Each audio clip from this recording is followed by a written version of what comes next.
Welcome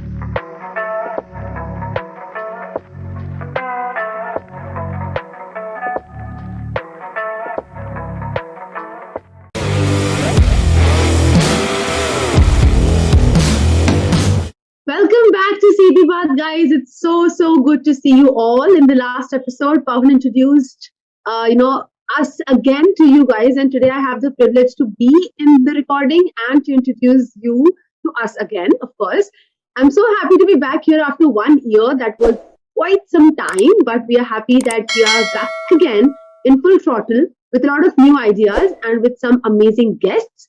Not going a lot into details, let's get started with today's show. On the podcast today, we have with us Priyanka Cholera, who's a final year student at Mumbai University. She's a law student. So now the suspense begins. You're going to expect law from her, but you'll know towards the beginning of the episode what exactly is unwrapping for you all. She's worked with leading edtech startups like Law Seco. She's interviewed 60 plus lawyers at Super Law's blog. She's created a community of 500 plus participants for COVID resources, a mental health based community of 70 plus members, and she's hosted several podcasts on mental health at Legal Wolf. So by that, we know that she's not a new person to podcast, and we are pretty hopeful she's going to make our podcast even better, and she's going to rock it up here. She's presently building a legal career, a mentorship platform called Your Legal Career Coach. So you can go ahead, check out her platform, and approach her if you have any questions regarding law.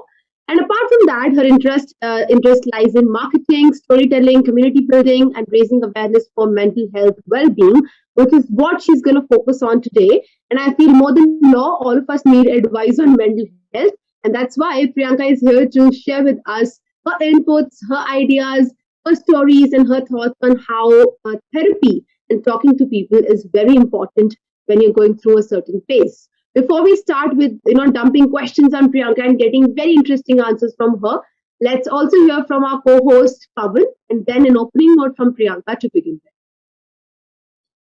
Well, I think this is a very relevant topic in the sense a lot of this has been like it's not just for our generation, but it has been a concern for many, especially in the pandemic, post-pandemic world. So therapy is important.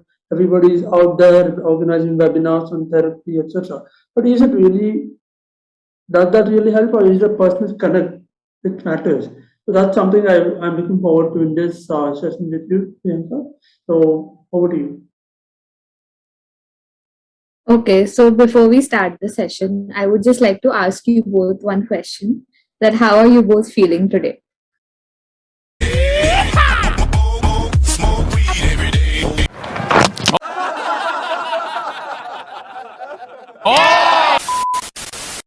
I'm feeling very happy. Well, in my context, I think I'm a little bit a mixed bag. I would say a lot of things are going on. So it's a mixed bag. Right. So this question, how are you feeling today, is something that maybe probably only I will ask you today. But after this session, I hope that you go back and ask your family members, your friends, your partner that how are you feeling today? Because when you ask how are you today, they will just tell you what they have been up to. But when you ask them how are you feeling today, they will pause and think, okay, what am I actually feeling? Am I happy or am I sad? Or is it a mixed bag of emotions? So sometimes right now, because it is a happy environment, you are recording this podcast, so you know what are you feeling. But in other situations of your life where you are going through a tough time, and on a normal day, you will suddenly feel this rush of emotions that you don't know where they came from in the first place. And in that time, if I ask you, how are you feeling? You might know, I don't know, I'm feeling numb, I'm feeling nothing. And when that recurs, it stops you from living your day to day to its fullest. It stops you from being productive at its fullest. And during these times, even our loved ones don't know how to navigate us to that feeling. So that is why we go and outsource that question to somebody to help us figure out how are we feeling. And if we are feeling too overwhelmed, like us emotions are a spectrum, and if we are on the other end of the spectrum where everything is too bright, we can tone it down a little by talking to somebody. So this is what I want to emphasize on, that mental health is recognizing is one thing, but doing something about it is always talking to someone about it is the first step. So that is why through this podcast, and because your audience is youth, and we are the generation which, being cold is cool. We are into Netflix shows, where we don't talk about our feelings a lot, which is not actually that great way of coping with our environment. So that is what I want to talk about today. I think in that context, it's pretty much evident that in the last couple of months, it's not just me or my co-host, but a lot of our friends also have been through this dilemma, I would say, on how to deal with certain emotions, certain aspects of problem that we all face, that be it emotional, be it otherwise. So why would you? A very simple question arises in that case. So supposing we have friends, supposing we have people around us, those who we know who we can connect to very easily.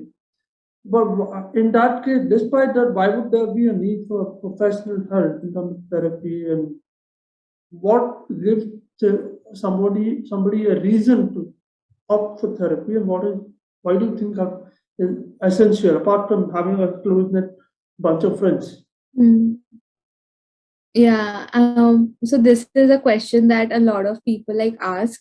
So, and that was my way of coping mechanism too. I used to always go to my sister and my best friend if I ever had a problem, because they know the context of my life very importantly. But when why we don't go for therapy in the first place, because we are like कितना समझाना पड़ेगा इस इंसान को कि मैं कितनी चीजों से गुजरा हूँ जिंदगी में अब तक, उससे कैचअप कराते कराते ही मेरी आधी टाइम निकल जाएगा. Like if I talking to you right now, you don't know what my life history has been like, and if I sit down and explain you, it will take me 2 or 3 days of time. So same thing happens when we hesitate to ask for help. We are like, even if I go out and talk to a stranger, first of all I open up myself like a book, and then what if I don't get the expected reaction from them? That is where we all stop. So you remember the Me Too movement that happened, like women across the world, they came and they said, this has happened with me, and even the closest family members didn't know that, oh my god, you have been through this, you have been through this level of humiliation or subjected to this level of personal discomfort. Even in our own families, sometimes we don't talk about if you have a bad day at work, because we don't want to reflect it on our family members. So many of Indian kids live two life. Like if you send them at college, they are a different person, and if when they are at home, they are completely different. So we are True. constantly living two lives, and we don't expose one life to another because we are scared of the judgment. We don't have a safe space. So even your bestest best friend might know everything about you. Like it is a 90-10 rule. 90% of your life everybody knows, but there is this 10% that only you know. That only you know, and that 10% you can share only with somebody that you know will never judge you for it. So that is why to be vulnerable is important. To in front of a stranger, it is very easy to say that, I have been through this, and when that stranger is binded by confidentiality clause by the government only, that they can't share anything what you have shared with them to anybody. Mhm. So you get that trust कि ये मेरी बात इस room से बाहर नहीं जाएगी कभी. So that is one of the reason what differentiates a therapist from your best friend or your boyfriend or anybody. I think that is very well put in terms of uh, why there's a need to seek a professional consultation in that sense. And Lavpreet, over to you. Do you have any queries or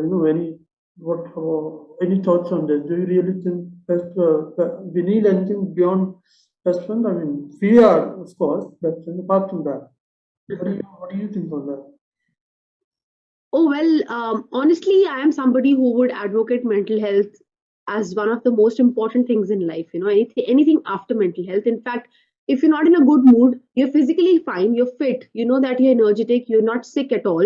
But if you're not in a good mood, it's almost like incapacitating. You can't do anything. It feels like you're bound. Even if you know there's a bunch of things you got to complete, but if you're not feeling good, you're not able to do it. So that makes very clear that mental health is even more important than physical health in some ways. It's important to feel nice more than feeling sort of enthusiastic or active. In that regard, one thing that we all face these days, I guess it's reducing a little bit in today's time, but it's still very significant that going to a psychiatrist or going to a therapist, talking to them is a taboo. You can't do that. Most of the families would not allow you to do that, would not allow you to go and see somebody who can counsel you out, let alone a therapist. People don't even allow their children to go to, a counselor who is just a person with whom you share how you're feeling. So I remember we used to have this counselor in school, and the moment we used to go to her and talk to her, a lot of us would have doubts. Should we go and talk to her? Is it okay to share things with her? So I would like you to throw a little more light on the fact that how this business works, and how do we identify which ones are the right ones to go and visit? Because that's a very important decision everyone has to make in life. And what are the parameters as a person who wants to go and visit a therapist or a counselor? What are the things that I need to keep in my mind while I'm looking for a therapist or a counselor? One. And number two, the moment we go to them, what is the whole process? How, like you were talking about, it's very secure. So maybe a little more light on that. How is it secure and how people can be relaxed in terms that nobody is going to judge them and none of their personal information is going to be leaked out there? Okay, so I will break this into a three-part question, and I have a script in my head whenever I say, because after I started going to therapy, I encourage 7, 8 of my friends to go to therapy. Like they come and ask me, I want to ask you something, but I don't know how to put it across. I was like, yeah, tell me, because I've always been very vocal that I go to therapy.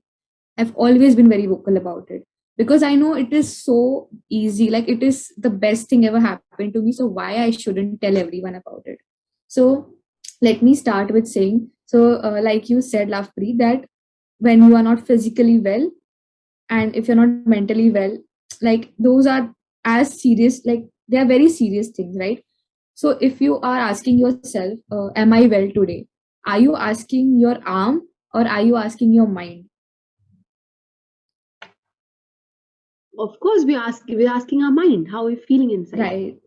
So even if you go to the gym, your arm is feeling well. But if your mind tells you're not feeling well, your arm will also be like, "Acha, mujhe bhi अच्छा ही नहीं लग रहा है." So your body reflects what your mind feels, right? You will never ask your stomach directly, "Hey, are you okay? Is everything fine? Are you digesting well?" You'll be like, "Am I digesting things well?" Your brain will answer that for you. That's an internal dialogue that you will constantly have. So when you check, when you are not feeling well with your stomach, your brain tells you, hey, I think something is wrong down there. Do you remember what you ate yesterday? Yeah, that's what's causing this. So let's go and see a doctor. It's nothing serious, but let's just check with them. So in entire life, every quarterly you visit one doctor because her quarter में सर्दी एक बार हो जाती है, कभी ये हो जाता है. But how many times do you go to somebody to say, hey, nothing bad has happened, but what's the harm in just checking? Like, am I feeling well here? Because this part of my body does 90% of my life's work. I study, I process emotions through this, my brain does everything for me. So, am I well there? Where am I going to check that? Where am I going to see that? And if you go to a gym or a yoga center or do Zumba, you're doing it for your body. But what about your brain? What exercise are you giving your brain to process everything that you are digesting or eating through your environment? So let's make it a checkpoint that when you are traveling, you always have checkpoints. कि यहाँ पहुँच गए, तो let me see if I'm on the right track or not. So in the same way, this is one of the reasons that you should approach a mental health professional. Now, when we say therapy, we don't say therapy किसी के भी पास जाके ले लो. The person is a mental health professional. Now, after 10th standard in India, you have to study. If you're doing psychiatry, then you have to do MBBS, and then you will do masters, and then you will study 4, 5 years more, right? So it's a total study of 7, 8 years, and same goes for psychology. If you're being a therapist, then after masters also you have to get a degree. I know this because my sister is a psychology graduate. So you have to study for 7, 8 years at least to even be certified to counsel someone, because it is that serious. Now, somebody who has studied for 7, 8 years is not only qualified, but it is trusted. Like there's a RCI certificate that Government of India gives. Only after that you can set up a counseling office. So first of all, you need to see that if the certification and the experience is right, and then you obviously should, you can't ask around your friends and family if you're feeling uncomfortable, but then do a normal Google research, that who is a good therapist around me, and are there good reviews, and one session you can sit and see if you actually like that person, or one, and it is just 1 hour conversation. In 1 hour you'll be able to figure out whether you want to go for the next session or not, and it will take couple of tries for you to sit in the rhythm. I remember my first therapy session was with a college counselor. It did not go well because I don't know, for some reasons it did not click. And next time when I went to my present therapist, I had 11 sessions with her back to back, because she really helped me. So you have to do that work for yourself. And no matter how much I recommend someone, until you go and sit in that chair and express yourself, it will not work out. So you have to do that homework for yourself. It is same as anything. You don't go to a doctor, and you, even though your family has been to that doctor, you will not go कि नहीं मुझे नहीं जाना है इसके पास, I don't feel comfortable, I don't think he's qualified enough for me. Happens with a lot of women when they're seeking a gynecologist. They will not go to the person that they have been seeking so far. They'll be like, "Nee, I'll find a safe space for myself where I can share myself and my experiences." In the same way, you have to do thoda to homework before approaching a therapist. So because the results are phenomenal, and you have to do that for yourself. It is same as anything, finding a doctor or finding a nutritionist or finding a yoga teacher. Thoda trial and error lagega, but you will land in the right place eventually. Right. So I guess Priyanka has very well laid out, what all essential things you have to check in terms of qualification, or if the person is having enough experience or not. Of course, how you feel with the person, you only know when you go and deal with that person and sit in person and talk to them, right? So that's really helpful, Priyanka, because that will help us figure out one thing. It's not just a business that's going around just like that, it's not something जिसमें आप फंस जाओगे. That's the very common perception people have, that you will get stuck in this and you'll be becoming used to this, right? So you won't be in a first jaoge situation as long as you know whom to go to and how to talk to them, and in the sense how to kind of interact with them. You have to open up completely. You have to. All right. So in this regard, I have one really, it struck me when you were talking about, approaching and all that, and you talked about the need to sort of figure out what is actually our emotions and what are we going through. I'll give an example of my own context. So in the last couple of months, okay, there has been this issue with my career. So there was no specific clarity and etc. And that sort of made me wonder really whether I should actually pursue a certain thing, or there was a whole bunch of things were going on right after my masters. So there was a, in this context, when I analyzed my own context, well, whether actually what is going through, I was trying to understand my own feelings and emotions, and I thought about it to an extent rationally. I tried to see well without feeling what is the exact situation. So that sort of helped me in one sense in filtering out what is the options available, etc. etc. So do you think if a person is allowed to figure out not just his emotion, but he's given the space to, and just picture that you can actually think rationally, and not let emotions come in the way, do you think there will be some sort of a lesser requirement for somebody to seek therapy, or is it really not that much of a factor? What is your perspective on whether being rational helps in this context or not? Because that is something I really wanted to, I started really exploring about how rationality actually is helping people after I came across this fountainhead by Ayn Rand, because she completely tries to put out emotions out, and she exclusively focuses on rationality, which, by the way, most lawyers to use. So I wanted to know how much of how rational, what is the percentage of rationality one should be having, and how much should they be dealing with their emotion. So that's something I wanted to know from you. So in your case, like you were like you knew what you wanted, but if you didn't know what, if the path you are on is the correct one to take you there, right? And when we are, if this is about a career, we're a lot about, okay, am I, if is this, what am I choosing, how this will affect my status, or what will my parents say, what will my society say. And if that has crippled you and you can't function at all emotionally, then yes, seeking a therapist will be a great choice, or just talking to somebody. But in your case, I feel you needed more of a career counselor than immediately seeking therapist. But I feel, don't depend on a situation. Like, I just feel like, just go and approach a person if you feel like approaching. We are less than 1% of our country even knows the concept of therapy so well. So there is no harm in exploring. You are asking me this question maybe because you have never explored therapy before. Have you ever tried a therapy No, before? not me. Never. So if you had, you would know that, is this the person should I go to for this answer? Because I go to my therapist for everything, relationship advice, career advice, everything. And if she doesn't have expertise, she'll be like, okay, Priyanka, I'm not the one to answer this. Maybe you need to ask somebody who's more qualified to answer this. But I can tell you what emotions you should feel when you're picking a career. And if your gut feeling says, okay, I am choosing this career out of inspiration, not out of fear, then yes, it is a right choice. So I will just recommend you try it once, and then you'll be able to figure out whether you should approach a therapist for all life decisions or not. So all comes down to trying it once. Just try it once, and then you'll be able to figure out. Adding to Much what Priyanka appreciated. said and answering your question, Pavan, I mean, I personally feel as much as we hype about being rational everywhere, it's really unlikely to be rational 100% of the times, because after all, we are human beings and we do have the element of emotion coming in, and in fact, a major element, coming in all the time. So whatever decisions you take, even if you are taking the most rational decisions in your life, it's very likely that you will involve your feelings and emotions and attachment and whatever is there in you with that particular situation.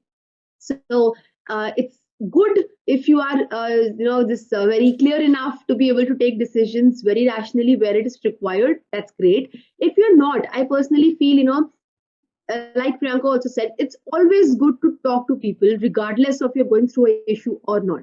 It always makes things much easier. If you look at it in a general perspective in life, it's good to communicate your thoughts instead of building it up in your mind and letting the other person also build up in their mind, and then they are becoming something else. It's always good to communicate. So the whole idea is to be able to talk, and if you're able to talk to a professional, that will be of more help. Is what I think is the overall, the message that this podcast is trying to give to the people. I feel Well, your love breathe is appreciated. plugging in a personal message also for Pawan. Please do. Like, next time, Pawan is like, yeah, love breathe.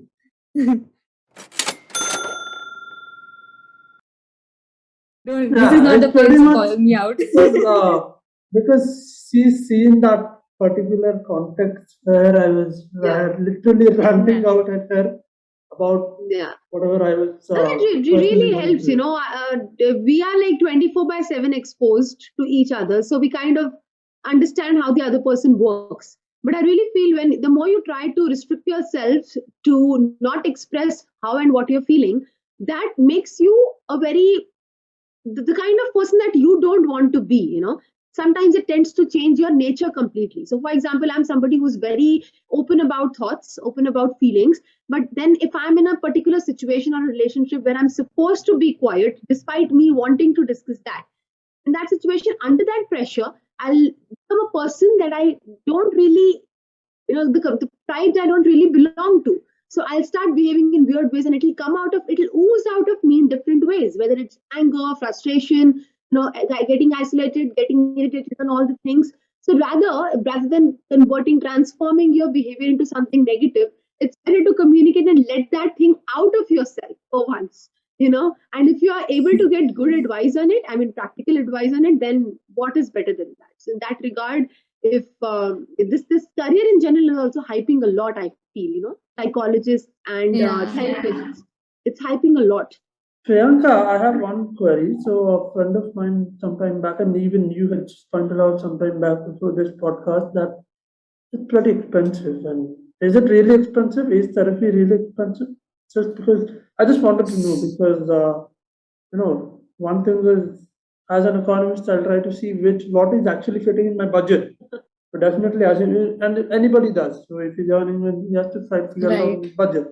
Is it really expensive or is it not? See, expensive or not, you are an economic student, so you will be able to answer that better. That, expensive depends on every person's capacity to spend. Right. So if I am a student, when I was a student, if I'm earning, let's say, 10,000 a month, then 500 to 1,000 will be a budget for me that I can spend because it's a recurring expense till a certain point of time, right? So minimum therapy charges 500, minimum I'm saying, because that's a standard charge that therapists take, like consultation fees that doctors also have. And then maximum it can go to depends on what kind of issue you're approaching for, what kind of therapist with experience you're approaching for. 2,000, 2.5K, 3,000. But that is, and if a person is approaching the person with so much experience, even their problem will match that level of expertise, right? So while shopping for therapist, if you must say, you can always put it across, this is my budget. So even the therapist will make sure that your sessions are limited to these times. Because I remember somebody was going along with me, did not have the budget of seeking the therapist every week. So the therapist will give her tools so that it can help to sustain her for a month, and then she can come back and check on her progress. And therapy isn't forever. A good therapist will never make you dependent on them forever. I have so many friends who are therapists, and they tell me that if you have to be dependent on me, then I am a bad therapist.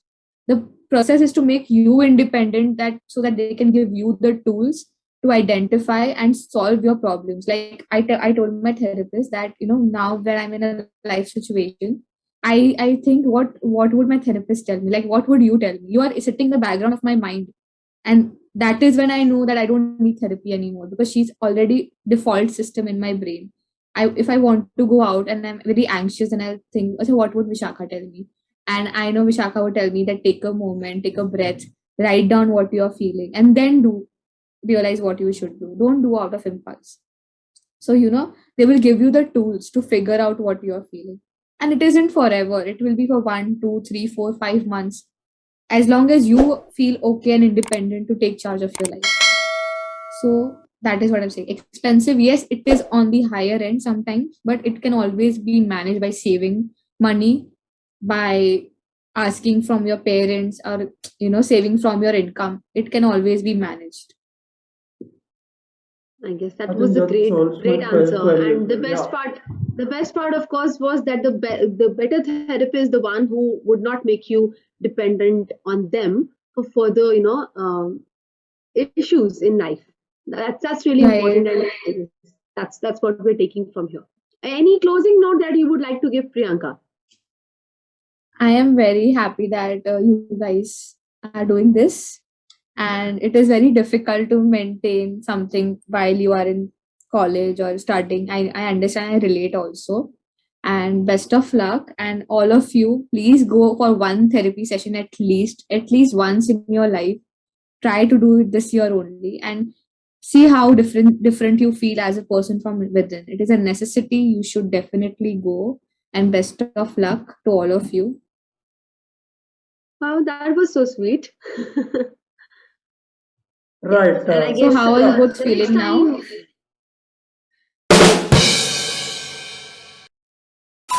How are you both Well, oh, we I are feeling? think I need to consult it once since you said it, and then I thought about it, not just rationally, but in general. I was thinking, yeah, I think time has come. अपना time आएगा, आ गया.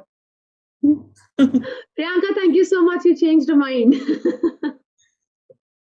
I think And we hope a lot of other minds also change this way, and we stop making therapy and seeking help a taboo. It's not a taboo. We are a global village now, and it's always better to communicate than to let things build up and destroy not just your mental health but your life in general. So let's hope for a better, very happy tomorrow. Priyanka, it was a pleasure talking to you, and we hope to get you back on CD Path very, very soon. Thank you. pleasure. See you Thank all you so again. much. Yeah. The next episode is this is something that everybody is going to love. So thanks a lot for joining us. See you all in the next episode. Thank you. Bye, guys. Bye.